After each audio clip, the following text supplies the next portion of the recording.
Hello my friends, I hope you're doing great. So finally we have the statistics for May and Ukrainian territorial gains. Ukraine liberated 120 square kilometers, which is more compared to what Russia managed to occupy. So May becomes the worst month for Russia in terms of territorial gains for the last few years. So despite the largest number of the combat clashes since the beginning of the Russian-Ukrainian war, over 7,000, it means clashes themselves in May alone, the Ukrainian Defense Forces regained control over area of 120 square kilometers larger than the Russian occupiers were able to capture. And it is happening for the second month consecutive. In April, Ukraine liberated more territories, and in May as well. May was even worse for Russia. So they bogged down, not just bogged down, but they even lose territories. And Putin wants to continue the war. By the way, Putin, after all, yesterday I watched the interview with him, he admitted that standstill situation on the front lines. Yeah, the day before he stated that Russia has initiative. Russia is attacking all across the front lines, but at the same time, the next day in the evening, he mentioned that, oh, that's the standstill situation. The situation on the front lines is even, and this is kind of strange. Paritet, it means no one is capable to achieve any sort of the substantial result in attacking actions on the battlefield. He said it himself, and the day before he said completely different stuff, or probably Russian propaganda. I think Putin, after all, understands his situation. I think so. Well, he lives in his personal bubble, but there are some of the signs, and we're going to speak about those today, of why Putin would like to not exit the war, but to hold it for some time, because he understands that he is not capable to achieve his result. He says that there are the places where we have the advantage, there are the places where Ukrainian army has an advantage. That is the real picture, actually, because Russia concentrated its forces mostly in Donbass, Konstantinivka, they're on attack in action. And we have the new update, by the way, from Konstantinivka, where Russia actually has an upper hand over Ukraine with those infiltration attacks. They want to occupy Konstantinivka as soon as possible. We're gonna check out military maps later on, but yeah, so someone changed his mind. Putin, I would say, looks like Trump more and more. Today he says one thing, tomorrow another.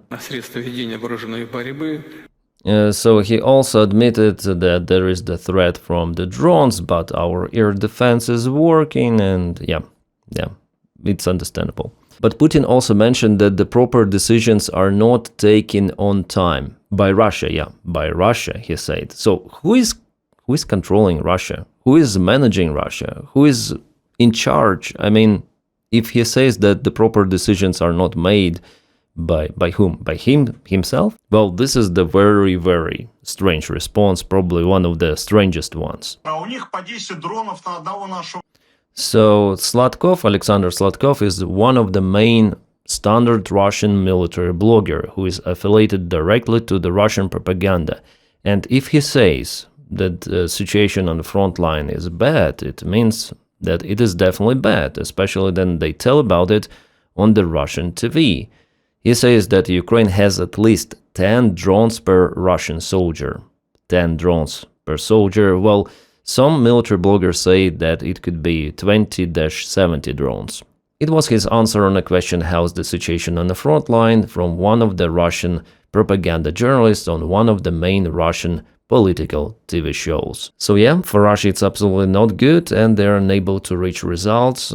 That's why Putin is looking for the possible variants of how to pose the war, I think so. Guys, just a short reminder, please press like to this video and subscribe for the channel, it's very important. And also, if you can, you may support my job on Patreon, the link for it is in the video description right below, or you may support me on membership of YouTube channel by pressing button join. My friends, you're awesome, you're the best. Let's continue with the video. So the main thing why I guess Putin tries to change something in this war is because Russian oligarch, it seems like Abramovich, was sent to Ukraine for the meeting personally with Zelensky. So Putin tells that the meeting definitely took place in Kiev. It's very, very strange because Putin is at the war with Ukraine. It's denazification, demilitarization, and all of that stuff. Just imagine in the Second World War, some of the Hitler's friend, businessman goes to speak with Stalin. It's unimaginable, but here it is like that. It means that Putin I think he understands that he is cornered. But in general, Putin is still looking for the variants of how he might achieve his goals in Ukraine, just using different methods, because military methods, they're not working any longer, but still Putin may boost his army by announcing a new massive mobilization, but this act, well, he's still afraid to do so. But it seems like the meeting with the Russian oligarch didn't go well, because Zelensky wrote the letter to Putin later on. Zelensky's letter to Putin was intended for other ears. And yes, it is like that. Zelensky in his letter also stated about the stagflation, stagnation of the Russian economy. He also referred to the Russian business and the same Russian oligarchs. The main passage, of course, was for Putin, but the letter was understood even by Russian military bloggers that it's time to stop the war, at least freeze it. And Putin, well, it looks like he also wants to freeze it, but he wants to occupy Donbass at the same time, for it to be his stronghold for the future wars, and he plans to be the president of Russia till at least 2036. He was asked about the future elections in 2030, while Putin mentioned that he has the right to again go for elections. So 2036 at least, this is the minimum goal for Putin to stay in power. In 2036 he will be 83 years old, well, similar to Joe Biden and Donald Trump, yeah. So we should expect that during all of that time there could be some of the confrontation between Ukraine and Russia, maybe even more countries could be included, we'll see. But Putin wants to have a brief breath, reform his army in a couple of years, and continue the war. Well, at least I have this conclusion judging on the recent behavior and those secret meetings between Zelensky and Russian oligarchs. Yeah, I guess one oligarch, Abramovich, who was sent by Putin to Ukraine for those negotiations, I'm sure about it. And Abramovich also took place in negotiation group, initial one back in 2022. And for sure there are forces in Russia who want to finish this war once and for all. First of all, Russian business, and the Russians themselves actually, they're suffering at any sort of the level. There's not a single Russian citizen who would feel the circumstances of the war, bad circumstances for him or her personally, but majority of Russians, they still support the policy of Vladimir Putin. Meanwhile, the army of the aggressor country continued to suffer the Ukrainian drone strikes behind the front lines that kaput Russian logistics. We have a new video compilation showing Russian convoys even, who are going there without any sort of the protection. They try to bypass main roads, going for the secondary roads, but even on the main roads you see that they're presented. Yeah, this thing is pretty much big to carry it on the usual roads, probably engineering equipment, yes. And here is one more truck, more vehicles, some of the refueling stations, so on, and yeah, Russian losses in logistics, they're incredible. They're humongous, so I'm out of clue of how they might continue their attack operations. The month of June could be the record one for the Russian losses, maybe entirely in this war. What is interesting that they have severe losses, but at the same time they're unable to gain the territories as they did even the last year. Well, now Russia also tries to cut one of the roads for Ukraine. It goes from Sumy to Kharkiv. This is the road itself. There are some of the strikes already happening. The problem that this road is way closer to the Russian-controlled territory, basically Russia itself over here, compared to the road which is located in the south. And Ukrainian drones have to cover more than 100 kilometers sometimes to reach Russian logistics, so for Russia it's easier. And they have the tools to do so, even with fiber optic control drones partially hitting this road, but they're not controlling this logistics line as Ukraine does in the south. At least for now it's like that, but Russia may upscale the production. According to Beletsky, who is the commander of the 3rd Army Corps, Ukraine has half a year to realize and practice the advantage in drones. He says that after all, Russia is chasing Ukraine in those technologies, and they might also have their middle strikes drones produced massively. The main plus for Ukraine is, of course, surveillance, reconnaissance. Ukrainian drone operators are now getting real-time data straight from United States commercial satellites. Target detection and strike time cut by 90%. Images from Ventor reach the front in 15 minutes, writes Wall Street Journal in its article. This is fantastic. Our drone operators have legit, current information about the presence of the Russian forces, about their convoy movements, about their ships. Everything is delivered straight to phones, pads of the Ukrainian soldiers. And Russian military bloggers write that the last night alone Ukraine launched 1,200 drones on the Russian territory, heavy drones like FP-1, FP-2, Luty drones. So Russians are desperate because their Iskander missiles, their aerial attacks in general, they cannot demolish the Ukrainian drone production because it dispersed all around Ukraine in those small garages and bigger garages. It is not a single production. Like in Russia, there is Elabuga. It's far away from Ukraine. That's why Ukraine reaches still it sometimes, but kind of occasionally. The precision itself is not that good on that long distance, so Russia is capable to produce those Shahid drones in Elabuga.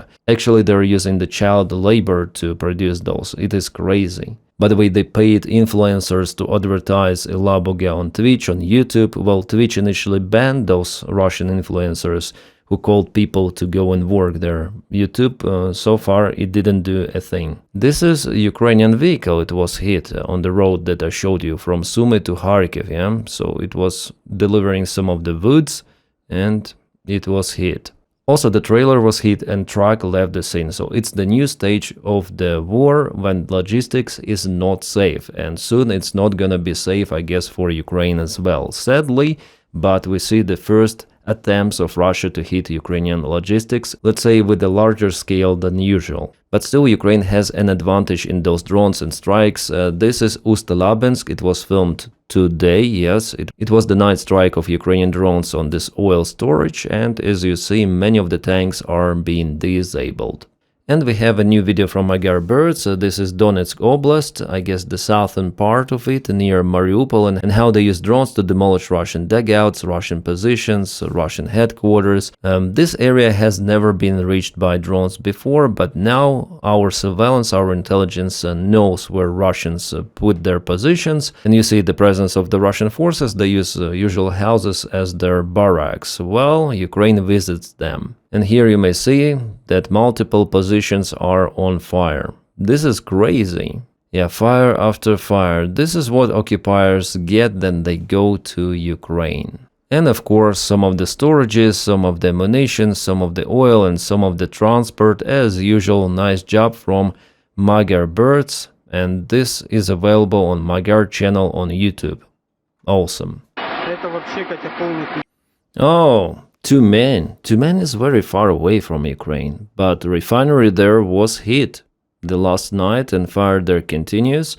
Distillation unit, as usual, the most sensitive part, very vulnerable, and it requires lots of the time for repairs and spare parts that Russia doesn't have. Well, let's say it's not impossible for Russians to obtain those parts, but they have to import those via shadow schemes, via the third countries. It takes time, extra money, and Ukraine may visit the same facility after repairs at any sort of the day, minus one more refinery. I wonder if Tumen was hit before. And we have the satellite image of the Russian Navy arsenal that was hit the last night. You may see that there is the huge fire and the detonation continued to happen. Yeah, of course, just the part of the facility is gone, but I would say it's the major part. And the fire is still spreading, so there could be even a chain reaction. The fire is not being eliminated so far. We'll see. And Ukraine may visit this facility and hit it to random other place. Nice. Where Russia has the advantage is in Konstantinovka. The tactics is the same, using small infiltration attacks and also aviation bomb strikes to hit Ukrainian positions, demolishing several of the blocks of the buildings. So for Russians, it's easier now to fight in urban environment because there is at least some of the place to hide from Ukrainian drones. Ukraine uses also aviation gliding bomb strikes, but of course Ukraine has less resources for that compared to Russia. And Russia will occupy Konstantinovka this year, it's 100%, but it could be in several months. The situation here is very similar to what it was in Pokrovsk. Well, other than Konstantinovka, Russia attacks a little bit in Kharkiv region, just some of the limited attacks, also towards Slavyansk-Kramatorsk, but there Ukraine takes initiative for the last week at least, and the southern part of Zaporizhia Oblast, where Russia also has attack attempts towards Gulyapilskaya village. They put their flags there. But there is no success similar to what it was for Russians before. So Konstantinovka, yes, it could be the main goal for Russia this summer and they might reach it, but after, I don't know. But Putin doesn't want to stop the war, and NATO allies wait new military support for Ukraine. Because of that one, it could be 70 billion euros. We have it from Politica, and there was the meeting between Zelensky and Rutte, and they discussed the possible new pledge for Ukraine. Brussels NATO countries are considering new military support. NATO has no other choice. Well, I would say not NATO, but Europe. Europe needs to protect itself, and the only variant to do it is to support Ukraine. Because Ukraine is a shield of Europe, Ukraine not only deflects the attention of the Russian army, but it stops it on its own territory, and Russia is unable to act elsewhere. Well, they might still try. They have some of the resources, but we're not speaking about the full-scale Russian attack somewhere. No, it's not possible. Some of the local SMO could be capturing several of the cities, I don't know, trying to cut Suwalki corridor, which is just 60 kilometers long. That could be a big trouble for Europe, but I think it's not gonna be a catastrophic one while Ukraine is defending itself and continue to defend its allies in Europe. And by the way, Ukraine cooperates with the United States of America, so a Ukrainian breakthrough in the Pentagon. F-Drones will supply FPV drones for the United States Army. F-Drones is the company that is producing lots of the FPV-like drones, drone interceptors, kamikaze drones. Ukrainian drone manufacturer F-Drones has signed the contract for 2,000 drones. This was the result of the company's successful participation in the first phase of the American Drone Dominance program, where the Ukrainian drone took 6th place, scoring 72.9 points out of 100. 6th place, and it got the contract, but the deal is that the first place also goes for Ukrainian drones. The winner of the first phase of the program was also another Ukrainian drone, the fiber optic Shraik 10 fiber from Skyfall, which received a record 99.3 points. In addition to F-Drones, domestic developers Bluebird and General Chereshnya also made it to the second round of American selection. So Ukrainian drones are very capable, that's why they got those contracts. Awesome! Alright guys, that's all what I wanted to say in this video, and please support my job on Patreon. The link for it is in the video description right below, or follow me on membership of YouTube channel by pressing button join. My friends, thank you so much for your kind support. Without it, my job wouldn't be possible. And also don't forget to press your like to this video, subscribe for the channel. I wish you all a peaceful sky wherever you are, and have a great time.